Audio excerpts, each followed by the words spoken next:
This is Sari's Pizza.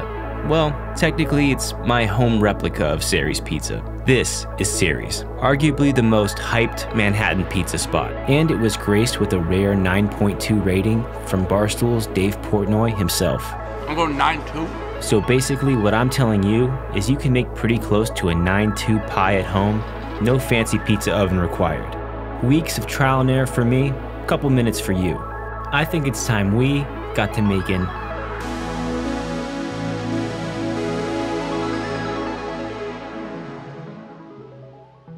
Alright, so Sari's Pizza is marked by a few key attributes. A super dark and charry crust and top, a bright and salty tomato sauce, and a special sourdough and flour blend, which I've altered just slightly to work in any home oven.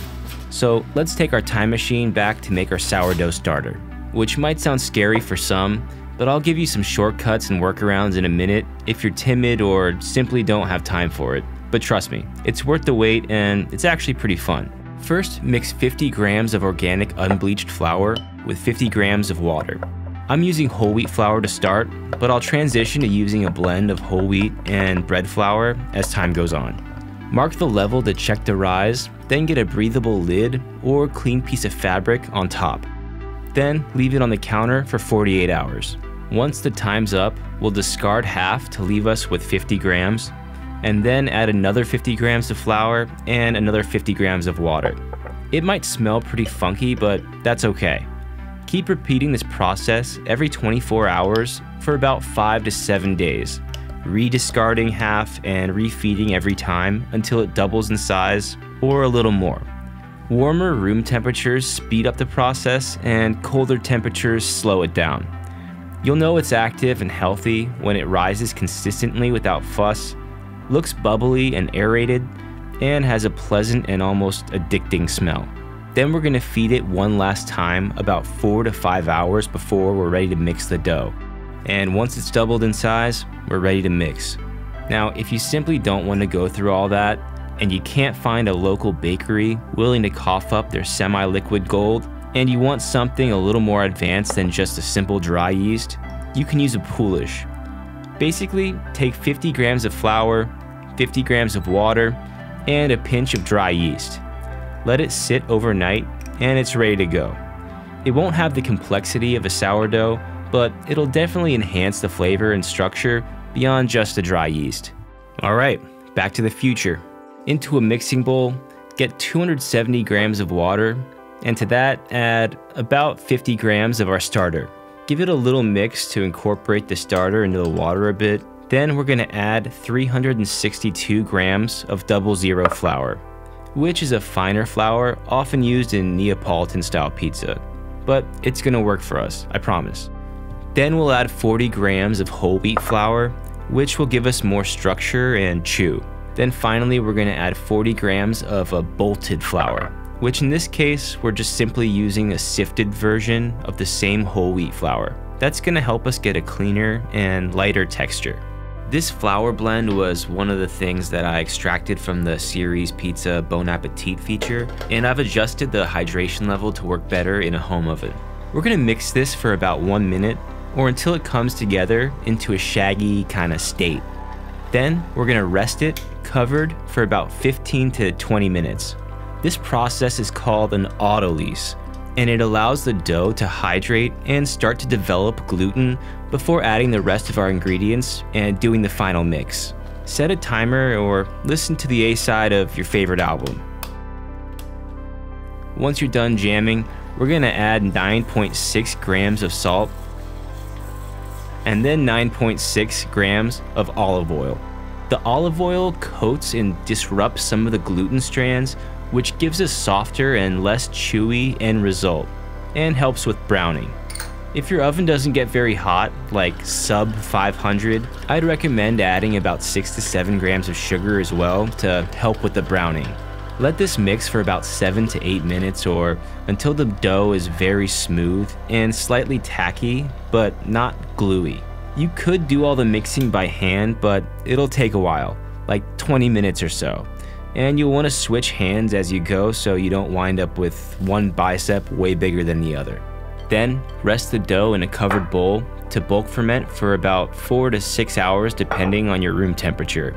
Don't worry about it fully doubling in size like a yeast-based dough, but there should be some substantial growth. Now we can make our dough balls. We're gonna aim for about a 390 gram dough ball for about a 14 to 15 inch pie.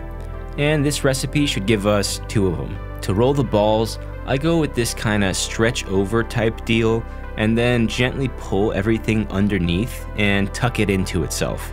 Then roll it around a bit on the board to seal the bottom. Try not to use any flour here, or just a little bit, because we want to avoid altering our hydration level too much. And for those keeping score at home, this pie is around a 63% hydration. Next, I'll lightly grease some containers and get these puppies into the fridge for 1 to 2 days. The longer they're in there, the more fermented and more complex the flavors will get. And we'll take these out of the fridge about 3 to 4 hours before bake time. Alright, onto the sauce. Ceres uses 2 types of San Marzano tomatoes. One is a brand called Gusto Rosso, and the other is some brand I couldn't find. So I'm just gonna use Cento. San Marzano tomatoes are brighter and more acidic than plum tomatoes. And in my opinion, they play really nicely against the fattiness of the cheese in a pizza. And we're gonna mill these very fine. You could use a blender if you don't have a mill, but this gets us more consistency. Then we're gonna use some salt to taste. I tend to err on the saltier side here. And that's it. That's our sauce. Now, onto the cheese. Ceres uses mainly a Scamorza cheese and a little bit of fresh mozzarella for contrast on their pies. Scamorza is essentially an aged mozzarella, and I couldn't find any, so I'm just gonna use my favorite full-fat, low-moisture mozzarella. This is gonna serve as 80% of our cheese blend, and we're gonna shred it. Next, to our fresh mozzarella cheese. This has a higher moisture content and is gonna give us some nice little pockets of creamy contrast. I'm just gonna dice this into tiny, tiny cubes. All right, now we're in the home stretch. So to manage and stretch out their dough, Ceres uses a rice flour, which is pretty genius. It doesn't burn onto the bottom of the pizza and serves as tiny ball bearings to prevent the pizza from sticking to our peel. To get started, press the air out to the edges to form the crust. Keep working it out on the board for a minute or 2. Then sort of flatten out the back of your hands with your wrists and rotate to let gravity do the work. Then inspect the dough to manage any uneven spots and then transfer it to a wooden pizza peel. Get a good ladle of your sauce and distribute it the best you can across the pie. That looks good. Then we'll get a few cubes of our fresh mozz spaced out randomly. Follow that up with the low moisture mozzarella. We want a nice even layer here, but don't go overboard. A good pie is about balance, and Ceres is no exception.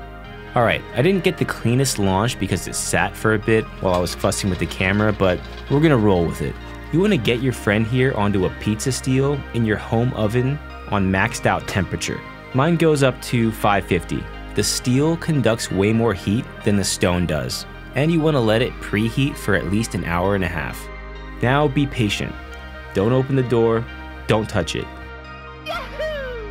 After about 7 minutes or so, check the bottom. If you've got a good char, transfer it up 1 or 2 slots below the broiler. This is gonna char the top of the pie and the crust. Then, after a minute or 2, lay it onto a baking rack.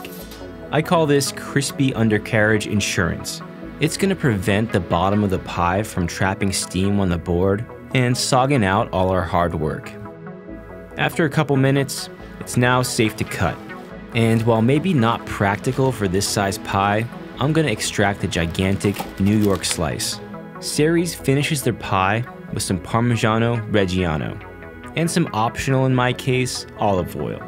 I think the main overall approach that makes Ceres great is a higher hydration dough and a longer bake time. This creates a nice bubbly and charred top and undercarriage with a still airy interior bread structure. Pair that with the complexity of the sourdough, and I can see why this has a rare 9.2 score from Dave Portnoy. 9-2 here, 9-2, 9-2, 9-3 tomato, whatever you want. All right, let's see how we did.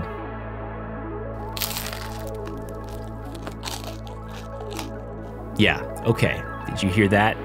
I think my neighbors might have too. Absolutely my new at-home pizza staple, and hopefully yours too. Make it, give a like, subscribe, and I'll see you guys later.